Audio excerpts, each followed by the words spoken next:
बिस्मिल्लाहिर्रहमानिर्रहीम, अस्सलाम वालेकुम।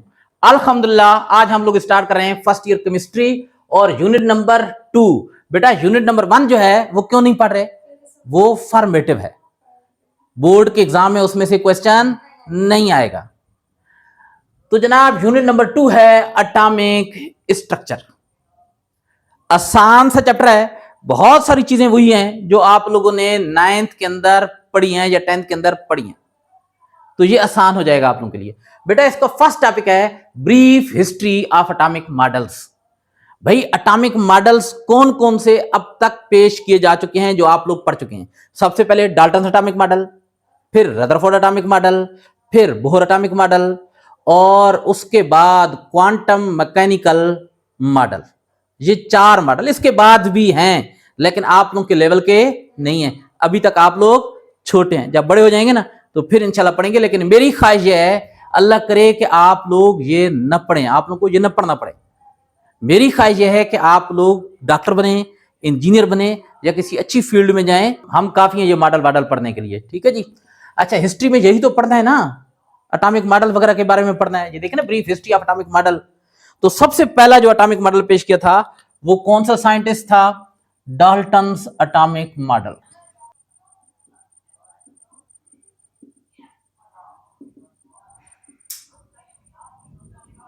डाल्टन ने 1803 में, ये इंग्लिश स्कूल टीचर था, इसने 1803 में सबसे पहले एटम का लफ्ज इस्तेमाल किया था।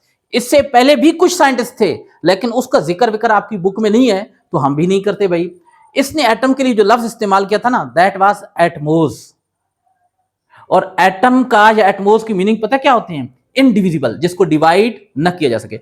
बेटा इसके जो एटॉमिक मॉडल था उसके कुछ पोस्टुलेट थे, कुछ पॉइंट थे, लेकिन जो इंपॉर्टेंट पोस्टुलेट थे, जो इंपॉर्टेंट बातें थी इसके एटॉमिक मॉडल की, उनमें से एक बात ये थी कि atom is the smallest particle of matter.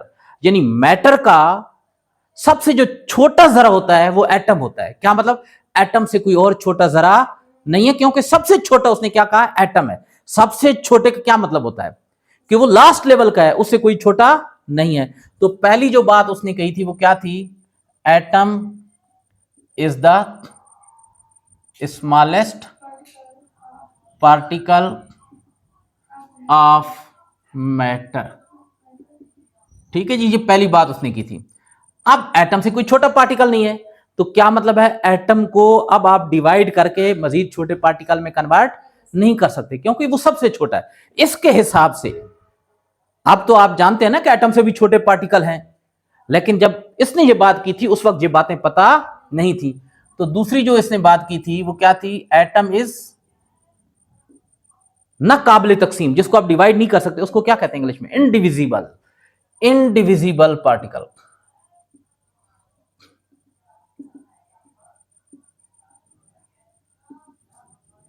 Indivisible particle, इसको आप डिवाइड नहीं कर सकते। अच्छा, अब बच्चों जब उसने ये बात की ना, तो बाकी साइंटिस्ट ने जब इसकी ये बातें सुनी या पढ़ी, तो उन्होंने फिर एटम पर रिसर्च करना शुरू कर दी। ठीक है जी। सबसे ज्यादा जो रिसर्च हुई ना एटम पर, वो लेट 19th सेंचुरी में। 19th सेंचुरी, 19वीं सदी कौन सी थी बता सकते हैं? 19वीं सदी कब शुरू हुई और कब खत्म हुई बता सकते हैं? बेटा 1800, पूरे सन 1800 से लेकर 1899 तक, 1899 तक, ये क्या कहलाती है? 19th century. 1800 से लेकर कौन सा? 1899 तक, ये क्या कहलाता है? 19th century. तो बेटा एटम पर जो सबसे ज्यादा रिसर्च हुई ना वो लेट 19th सेंचुरी।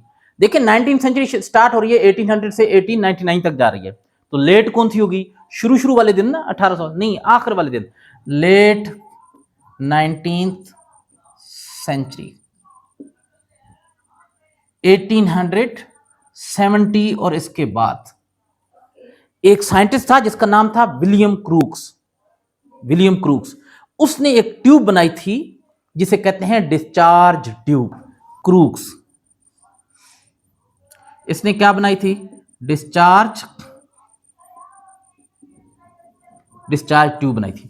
अच्छा, अब डिस्चार्ज ट्यूब गिलास की ट्यूब होती थी, उसके अंदर एनोड कैथोड लगे होते थे और उसमें से क्या होते थे, इलेक्ट्रिक रेज पास होती थी। अब जो इससे पहले 9th 10th और फर्स्ट ईयर केमिस्ट्री की बुक्स होती थी ना, उनमें ये सारे के सारे एक्सपेरिमेंट मौजूद थे, लेकिन अब मौजूद नहीं है, लिहाजा डीपली इनको स्टडी करने की जरूरत नहीं है।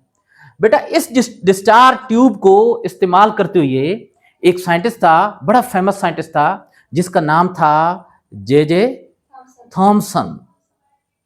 उसने इसी डिस्चार्ज ट्यूब को इस्तेमाल किया और डिस्चार्ज ट्यूब को इस्तेमाल करके उसने इलेक्ट्रॉन डिस्कवर किए। क्या चीज डिस्कवर की? इलेक्ट्रॉन। कौन सा साइंटिस्ट था? J Thomson.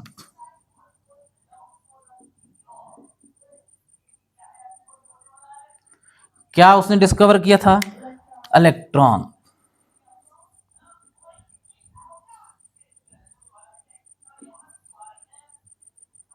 इलेक्ट्रॉन डिस्कवर किए थे। बेटा एक और साइंटिस्ट था जिसका नाम था गोल्डस्टेन। क्या नाम था? गोल्डस्टेन। उसने इसी डिस्चार्ज ट्यूब को इस्तेमाल किया और प्रोटॉन डिस्कवर किए, लेकिन प्रोटॉन का जो नाम था ना, प्रोटॉन को नाम वो गोल्डस्टेन ने नाम नहीं दिया था प्रोटॉन को, प्रोटॉन का नाम डिस्कवर उसने किए थे, लेकिन ये नाम दोबारा एक और साइंटिस्ट था जिसका नाम था रदरफोर्ड, उसने एक्सपेरिमेंट किया था और उसने फिर प्रोटॉन को नाम क्या दिया था? प्रोटॉन का नाम दिया था। गोल्डस्टेन क्या इसने डिस्कवर किया था बेटा? प्रोटॉन।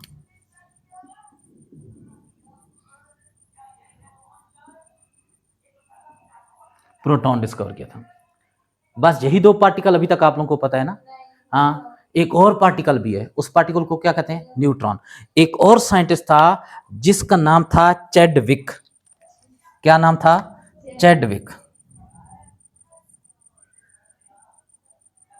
इसने क्या काम किया था? क्या डिस्कवर किया था?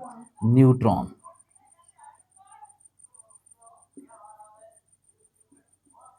इसने न्यूट्रॉन डिस्चार्ज ट्यूब इस्तेमाल करते हुए नहीं किया था, बल्कि इसने क्या किया था? बेरिलियम के जो एटम होते हैं ना, बेरिलियम के एटम, उनके ऊपर अल्फा पार्टिकल की बम्बारमेंट की थी और इस एक्सपेरिमेंट से उसने क्या चीज डिस्कवर की थी? न्यूट्रॉन डिस्कवर की थी।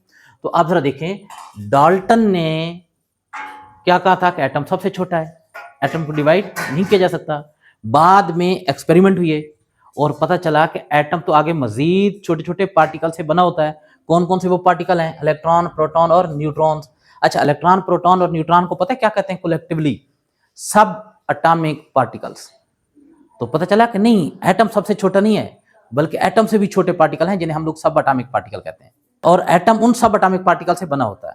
तो बेटा जब एटम छोटे छोटे पार्टिकल से बना होगा तो उन पार्टिकल को क्या कर सकते हैं? अलग भी कर सकते हैं। क्या मतलब? एटम को क्या किया जा सकता है? डिवाइड भी किया जा सकता है। तो बेटा उसके बाद फिर एक और साइंटिस्ट था जिसका नाम था रदरफोर्ड, उसने मॉडल पेश किया। तो सेकंड जो मॉडल है वो किसने पेश किया? रदरफोर्ड ने मॉडल पेश किया था।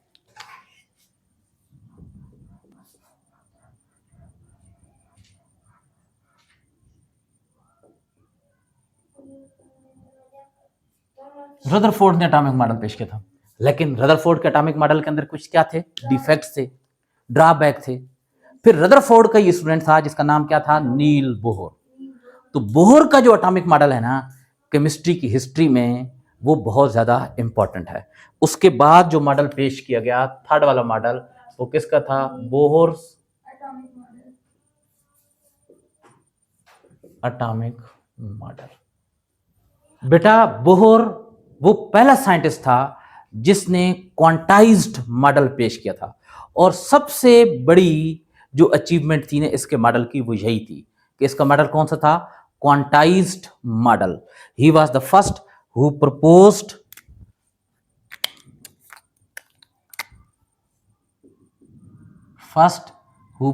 कौन सा? Quantized model. क्वांटाइज्ड का जो लफ्ज है ना, ये क्वांटम से निकला हुआ है। क्वांटम, क्वांटम कहते हैं एनर्जी के पैकेट को, एनर्जी के पैकेट को जिनके अंदर जो एनर्जी होती है या जो लाइट होती है, रोशनी होती है, उसकी एनर्जी क्या होती है? फिक्स होती है। पैकेट में जो वैल्यू होती है ना बेटा, वो हमेशा क्या होती है, फिक्स होती है। तो क्या मतलब इसने कहा था कि जो शेल्स होते हैं ना, शेल्स, या जिन्हें आप लोग क्या कहते हैं, ऑर्बिट्स, उनकी एनर्जी क्या होती है, फिक्स्ड एनर्जी होती है। उनकी एनर्जी फिक्स्ड होती है। और जब तक इलेक्ट्रॉन एक ऑर्बिट में मूव करता रहेगा, उस इलेक्ट्रॉन की एनर्जी भी क्या रहेगी, फिक्स रहेगी। इसने कहा था एटम के जो शेल होते हैं ना, जिनमें इलेक्ट्रॉन मूव करते हैं, वो सर्कुलर शेल होते हैं। न्यूक्लियस के गिर्द उनकी शक्ल कौन सी होती है, सर्कल की तरह की होती है, सर्कुलर शेल।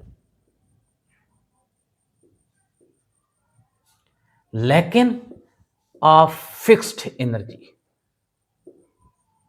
फिक्स्ड एनर्जी की उसने बात की थी। और उसने कहा था कि वो शेल जो न्यूक्लियस के नजदीक होता है, उसकी एनर्जी कम, और जैसे जैसे न्यूक्लियस से दूर जा रहे होते हैं, एनर्जी क्या होती जा रही होती है, बढ़ती जा रही होती है। जैसे सपोज करें कि ये एटम का न्यूक्लियस है, ये एटम का न्यूक्लियस है, ये पहला शेल हो गया, ये दूसरा शेल, तीसरा शेल, और ये कौन सा शेल हो गया, चौथा शेल। नॉर्मल कंडीशन में एटम के अंदर ज्यादा ज्यादा कितने शेल होते हैं, 7। लेकिन बेटा एक्साइटेड फॉर्म में 7 से भी ज्यादा हो सकते हैं। तो ये जो फर्स्ट शेल होता है, इसको नाम दिया जाता है के, कैपिटल के, इसको एल, इसको क्या कहते हैं एम, इसको क्या कहते हैं एन। तो बताएं कौन सा ऐसा शेल है, कौन सा ऐसा ऑर्बिट है जिसकी एनर्जी ज्यादा है, के की सबसे ज्यादा है ना, नहीं, जैसे न्यूक्लियस से दूर जाते जाएंगे एनर्जी शेल की क्या होती जाएगी, बढ़ती जाएगी। तो सबसे कम इनमें से किसकी है, के की, फिर उससे ज्यादा किसकी है, एल की है। अब सपोज करते हैं कि भाई के की जो एनर्जी है वो है कितनी, 1 जूल। बेटा ये मैं अपने पास से वैल्यू लिख रहा हूं, ये कोई ओरिजिनल वैल्यू नहीं है, सिर्फ समझाने के लिए लिख रहा हूं। बेटा जो एल शेल है इसकी एनर्जी है 2 जूल, जो एम शेल है इसकी है 2.9 जूल, और बच्चों ये जो है जो थर्ड शेल है इसकी एनर्जी है 3.7 जूल, 3.7 जूल। तो जरा बता सकते हैं एनर्जी दूर जाते हुए क्या हो रही है, बढ़ रही है। Energy of shell increases, energy increases as move far from nucleus. जब न्यूक्लियस से दूर जा रहे होते हैं तो एनर्जी क्या हो रही होती है, बढ़ रही होती है। और इलेक्ट्रॉन जब एक ही ऑर्बिट में रहेगा तो उसकी एनर्जी फिक्स रहेगी। जैसे इलेक्ट्रॉन अगर इस ऑर्बिट में रहेगा तो उसकी एनर्जी कितनी होगी, कितनी, 2 जूल, क्योंकि ऑर्बिट की एनर्जी 2 जूल है। जब तक इस ऑर्बिट में इलेक्ट्रॉन मूव करता रहेगा ना, एनर्जी क्या रहेगी, 2 जूल रहेगी। ठीक है जी। Electron in an orbit possess fixed energy, वो ना तो रिलीज करता है ना क्या करता है, गेन करता है। इससे पहले यही तो बात होती थी कि जब भी कोई चार्ज पार्टिकल मूव करता है तो एनर्जी रिलीज करता है। ठीक है, इससे पहले जो कंसेप्ट था वो यही था। इसने आकर ये बात कही थी कि एटॉमिक लेवल पर, एटॉमिक लेवल को हम लोग बोलते हैं क्वांटम लेवल, तो इस पर आकर वो वाला रूल इस्तेमाल नहीं होता, वो वाला रूल अप्लाई नहीं होता। इलेक्ट्रॉन इन एन ऑर्बिट क्या होती है, फिक्स्ड एनर्जी होती है, उनकी भी फिक्स्ड एनर्जी होती है। लेकिन जब इलेक्ट्रॉन जंप करता है, जंप करेगा तो किधर जाएगा, आसमान पर चला जाएगा ना, नहीं, क्या करेगा, जंप करने के बाद अगर ये इलेक्ट्रॉन जंप करेगा या तो इधर जाएगा या फिर अंदर की तरफ आएगा। आ रही है ना बात समझ में। तो अगर यहां से जंप करके यहां आता है, अंदर की जाने आता है, तो यहां पर इसकी एनर्जी थी 2 जूल, अब यहां पर कितनी हो जाएगी, 1 जूल, 1 जूल, 2 से 1 जूल हुई है। तो उसने एनर्जी उसकी बढ़ी है या कम हुई है, कम। कम कैसे होगी, वो इमिट करेगा यानी रिलीज करेगा या ऑब्जर्व करेगा, रिलीज करेगा, इमिट करता है। आ रही है ना बात समझ में। जब बेटा एटम से एनर्जी रिलीज होती है ना, तो वो एनर्जी अगर प्रिज्म से पास हो, प्रिज्म एक गिलास का टुकड़ा सा होता है जिसे प्रिज्म कहते हैं, नहीं तो आप एक बात और समझ लें कि आजकल जदीद इंस्ट्रूमेंट आ गए हैं जिन्हें कहते हैं स्पेक्ट्रोफोटोमीटर, उनके अंदर भी प्रिज्म लगे होते हैं। तो लाइट जब प्रिज्म से पास होती है तो पता है क्या होता है, स्पेक्ट्रम बनता है। क्या बनता है, स्पेक्ट्रम। ये जो रेनबो बनती है ना, कौसे कजा, तो वो क्या होता है, एक स्पेक्ट्रम होता है लाइट का। ठीक है, तो बच्चों जब लाइट इलेक्ट्रॉन इमिट करता है तो उससे जो स्पेक्ट्रम बनता है ना, उसे इमिशन स्पेक्ट्रम कहते हैं। क्या कहते हैं, इमिशन स्पेक्ट्रम। इमिशन स्पेक्ट्रम किस वक्त बनता है, जब कोई इलेक्ट्रॉन या एटम, इलेक्ट्रॉन एनर्जी रिलीज कर रहा है तो हम क्या कहते हैं, एटम एनर्जी रिलीज कर रहा है ना। इलेक्ट्रॉन एटम का ही एक पार्टिकल है ना, तो हम क्या कहते हैं, एटम क्या कर रहा है, एनर्जी रिलीज कर रहा है। तो उस वक्त जो स्पेक्ट्रम होता है उसे क्या कहते हैं, इमिशन स्पेक्ट्रम।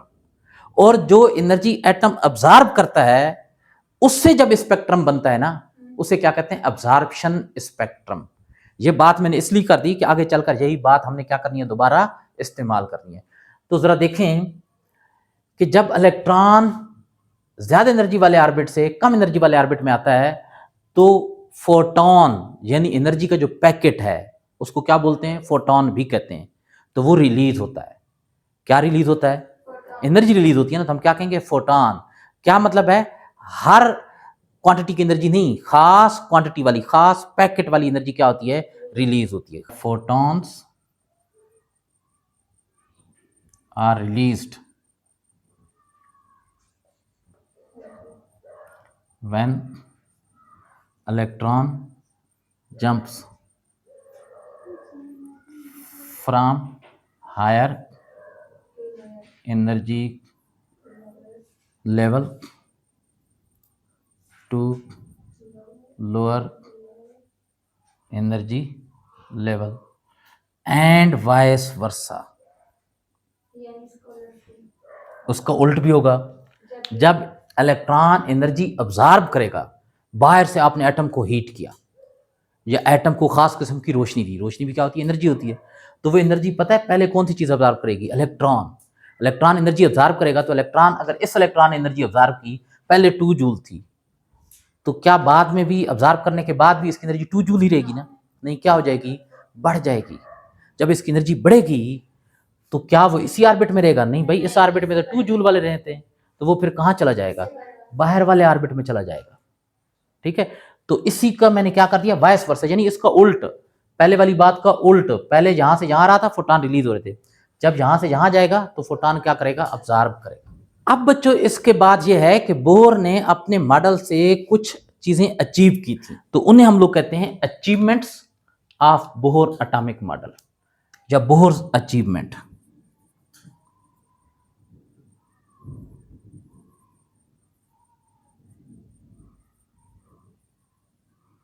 बोर ने क्या अचीवमेंट की थी, टाफियां?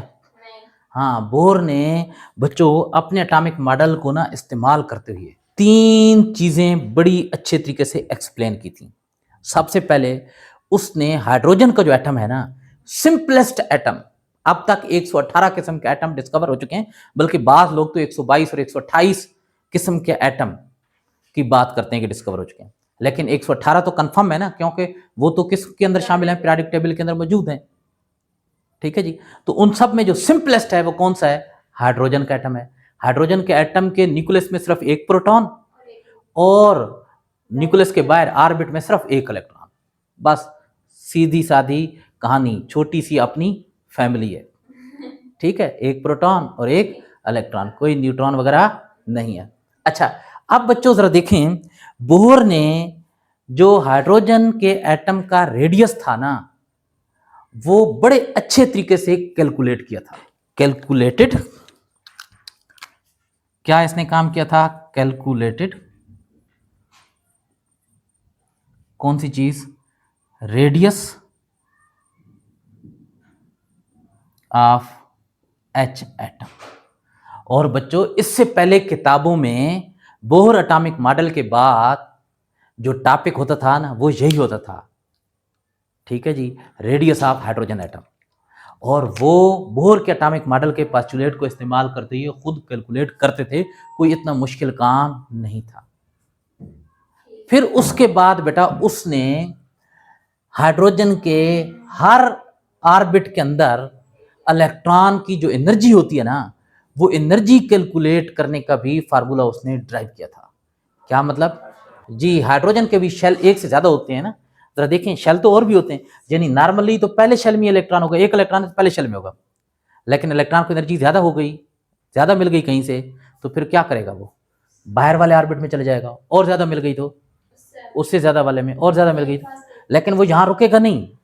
जब इलेक्ट्रॉन को एनर्जी मिलती है तो वो ज्यादा एनर्जी वाले ऑर्बिट में चला जाता है, तो हम लोग कहते हैं कि वो एक्साइटेड फॉर्म में चला गया। लेकिन एक्साइटेड फॉर्म स्टेबल नहीं होती, याद रख लेना, हाई एनर्जी वाली फॉर्म कोई भी किसी भी हालत में ज्यादा स्टेबल नहीं होती। थोड़ी देर के बाद वो दोबारा अपनी पहली वाली हालत में आ जाता है। कैसे आएगा जरा बताओ? लूज करेगा। जब ज्यादा से कम वाले पर आएगा तो एनर्जी क्या करेगा? लूज करेगा। दोबारा अपनी पहली हालत पर आ जाना कहलाता है कि ये ग्राउंड स्टेट पर आ गया।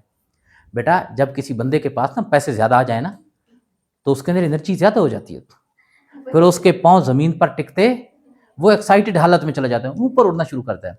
लेकिन ये हालत ज्यादा दिन ठहरती नहीं, स्टेबल नहीं होती। वो दोबारा वो पैसे क्या करता है? खर्च किए और दोबारा अपनी ग्राउंड हालत में जमीन पर आ जाता है। समझ में आ रही है बात? तो इलेक्ट्रॉन की कहानी भी कुछ ऐसी है। ठीक है, एक्साइटेड हालत में गया तो है एनर्जी ऑब्जर्व करके, लेकिन क्या करेगा? दोबारा अपनी पहली हालत में आ जाएगा, ग्राउंड स्टेट में एनर्जी रिलीज करके। ठीक है, और इसका मतलब ये नहीं कि सिर्फ पहले ऑर्बिट से दूसरे ऑर्बिट में जाएगा, नहीं, ज्यादा एनर्जी मिलेगी तो यहां पर भी चला जाएगा, उससे ज्यादा मिली तो यहां पर भी चला जाएगा, और दूर भी चला जाएगा, सातवें ऑर्बिट तक भी चला जाता है, तो वहां से दोबारा कहां आ जाएगा?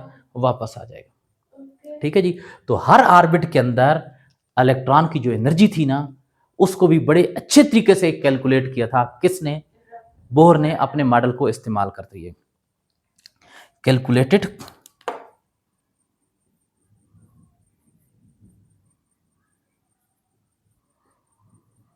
the energy of electron of H atom in each shell। अच्छा, अब बच्चों तीसरी जो अचीवमेंट थी ना, इसने जो हाइड्रोजन का इमिशन स्पेक्ट्रम था ना, इमिशन स्पेक्ट्रम क्या होता है? इमिशन स्पेक्ट्रम, पहले तो ये बताएं स्पेक्ट्रम क्या होता है। बेटा, ये जो रोशनी होती है ना, लाइट एनर्जी जो होती है ना, इसके अंदर एक एनर्जी नहीं होती, मिक्स होती हैं बहुत सारी एनर्जी। हर एनर्जी की अपनी अपनी क्या होती है? वेव लेंथ होती है, वेव लेंथ, हर एक की अपनी अपनी एनर्जी होती है, वो मिक्स होती हैं। लेकिन जब हम उनको प्रिज्म से गुजारते हैं ना, प्रिज्म इस तरीके से गिलास का एक टुकड़ा होता है, किसी दिन दिखा भी दूंगा आप लोगों को, गिलास का इस तरीके से टुकड़ा होता है। इस साइड से अगर आप ऐसी लाइट इसमें से गुजारे ना, जिसके अंदर बहुत सारी एनर्जीज वाली लाइट हो, तो जब इसमें से पास होंगी तो मुख्तलिफ एनर्जी वाली लाइट एक दूसरे से अलग अलग हो जाएंगी। अब ये बीम्स अलग अलग हो गई हैं, तो ये जो एक पट्टी सी बनेगी ना मुख्तलिफ एनर्जी वाली लाइट्स की, इस पट्टी को क्या बोलते हैं? स्पेक्ट्रम बोलते हैं। क्या बोलते हैं? स्पेक्ट्रम बोलते हैं। और उसमें ये जो लाइंस बन रही है ना, इनकी वेवलेंथ या इनकी एनर्जी क्या होती है? डिफरेंट होती है। ठीक है, तो बच्चों इसने हाइड्रोजन के एटम का जो स्पेक्ट्रम था ना, उसको बड़े अच्छे तरीके से क्या किया था? एक्सप्लेन किया था। एक्सप्लेन इमिशन, इमिशन अब मैं निकलो ना,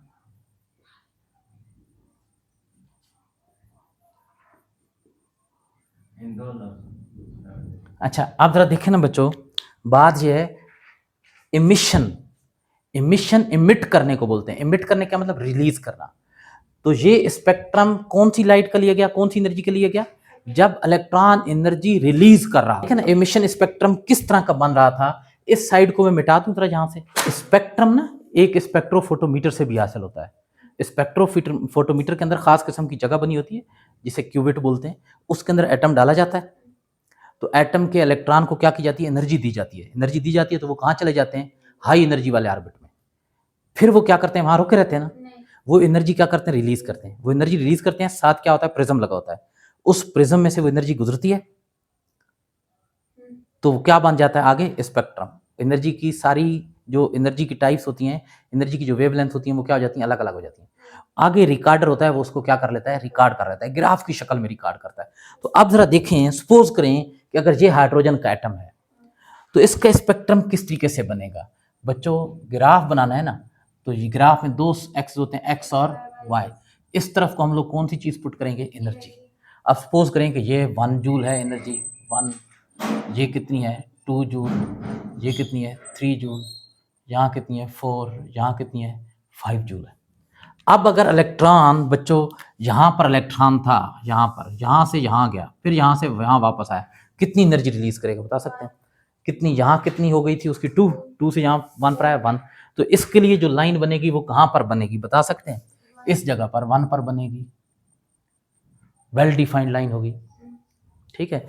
फिर उसके बाद जरा देखें, अगर इलेक्ट्रॉन यहाँ से एनर्जी ऑब्जर्व करके यहाँ चला गया, दोबारा वापस कहाँ पर आएगा, दोबारा यहाँ पर वापस आएगा, कितनी एनर्जी रिलीज करेगा बताएं, 1.9, क्योंकि 2.9 से कहाँ पर आ रहा है, 1 पर।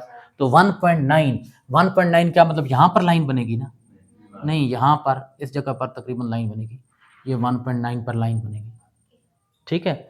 फिर उसके बाद जरा देखें कि अगर ये यहाँ पर चला गया, यहाँ इस जगह पर चला गया, पहले यहाँ था, यहाँ से एनर्जी ऑब्जर्व करके यहाँ चला गया, फिर इमिट करके वापस यहाँ आ गया, बताओ कितनी एनर्जी रिलीज करेगा,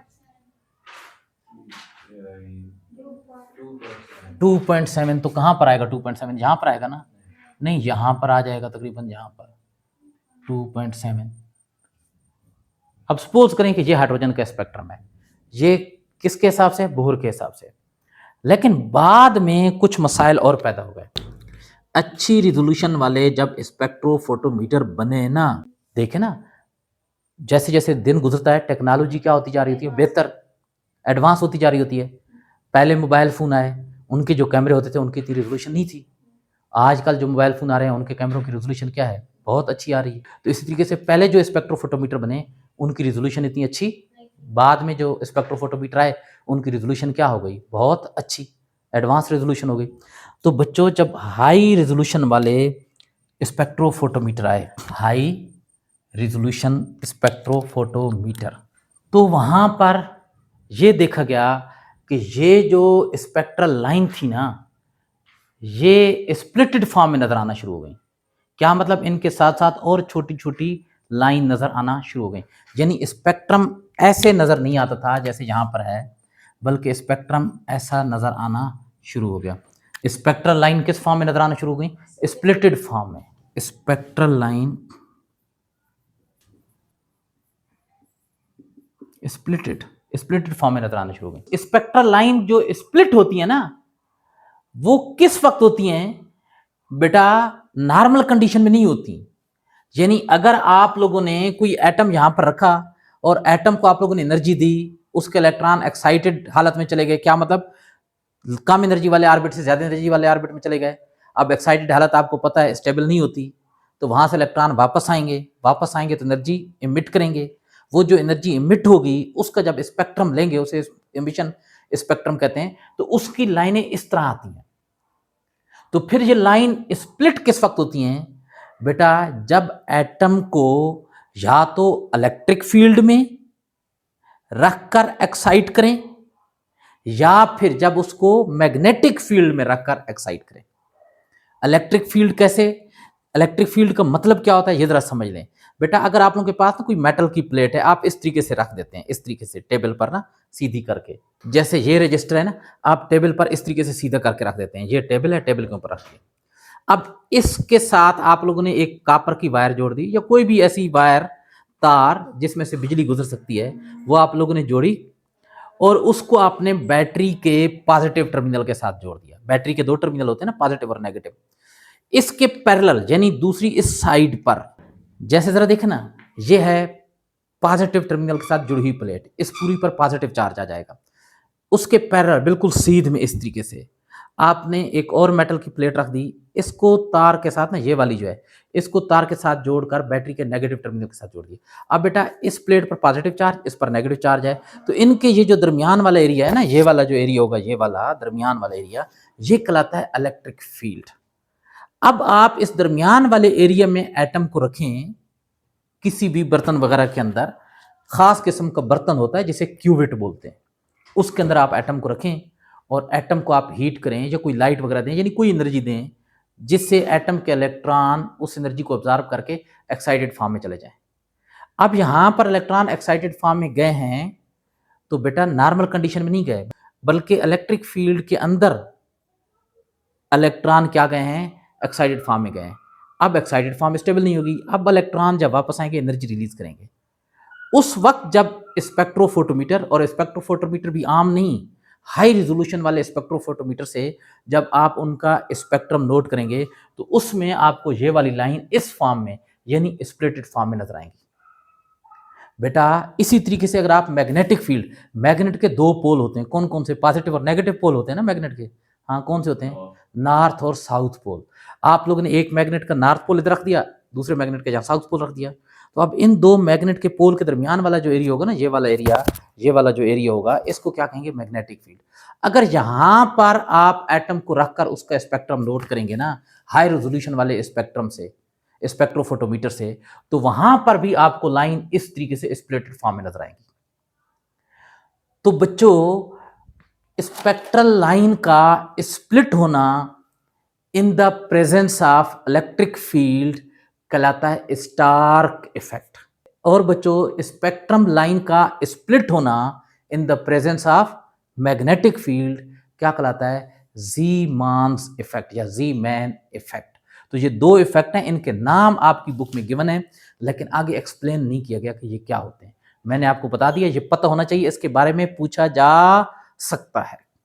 ठीक है बच्चों, फेडरल बोर्ड ने कहीं भी ये नहीं कहा कि जो किताब के अंदर लिखा हुआ है उसमें से सवाल आएगा, नहीं, फेडरल बोर्ड ने अपनी वेबसाइट पर असेसमेंट फ्रेमवर्क अपलोड की हुई है, उसके अंदर एसएलओज लिखी हुई हैं।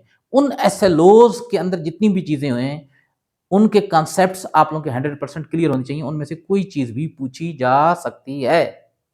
ठीक है जी, तो जरा देखें, दो इफेक्ट हैं, कौन कौन से दो इफेक्ट हैं, एक कौन सा है, स्टार्क इफेक्ट, और दूसरा कौन सा है, ज़ीमैन्स इफेक्ट। बताएं स्टार्क इफेक्ट क्या है, स्प्लिटिंग ऑफ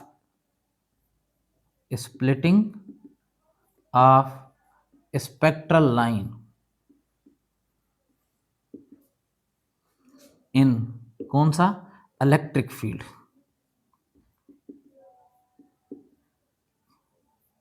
और splitting of spectral lines in magnetic field.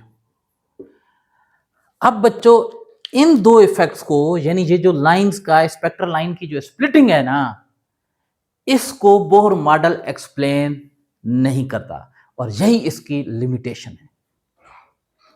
अब चलें मुझे बताएं कि ये लाइन जो है ना, ये लाइन, ये उस वक्त लाइन बनी, ये वाली लाइन, वाली एनर्जी वाली, जब इलेक्ट्रॉन इस ऑर्बिट से ना, इस वाले ऑर्बिट से इस ऑर्बिट में गया।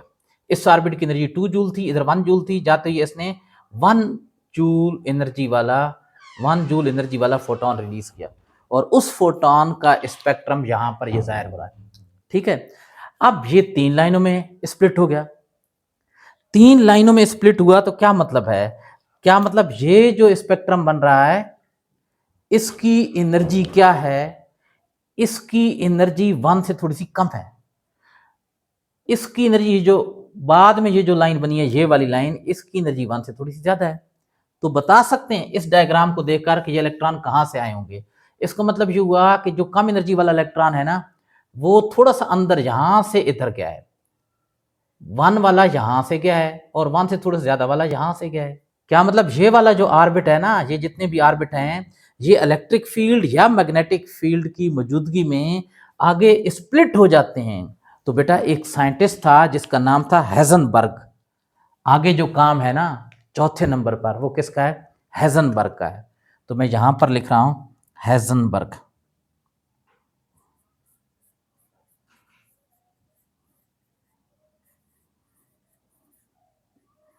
इसने एक प्रिंसिपल पेश किया था अनसर्टेनिटी प्रिंसिपल।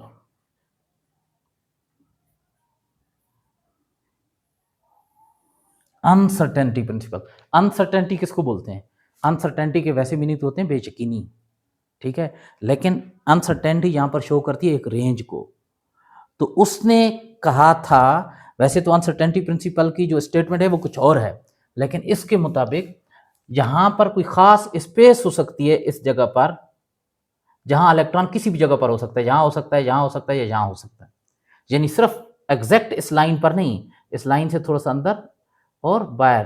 तो यहां पर ये जो जगह है इन्हें क्या कहते हैं? सब शेल, या इन्हें क्या कहते हैं? ऑर्बिटल। और बेटा आप लोग पहले पढ़ चुके हैं कि शेल के अंदर क्या होते हैं? सब शेल।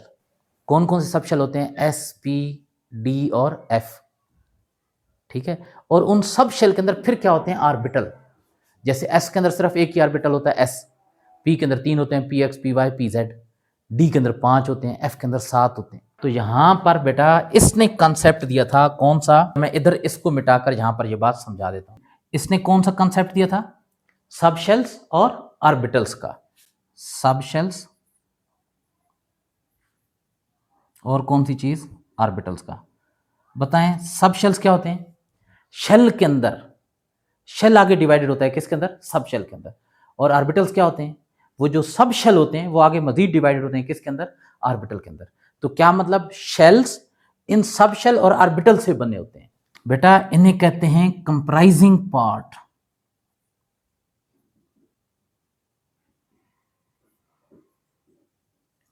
Parts of shell.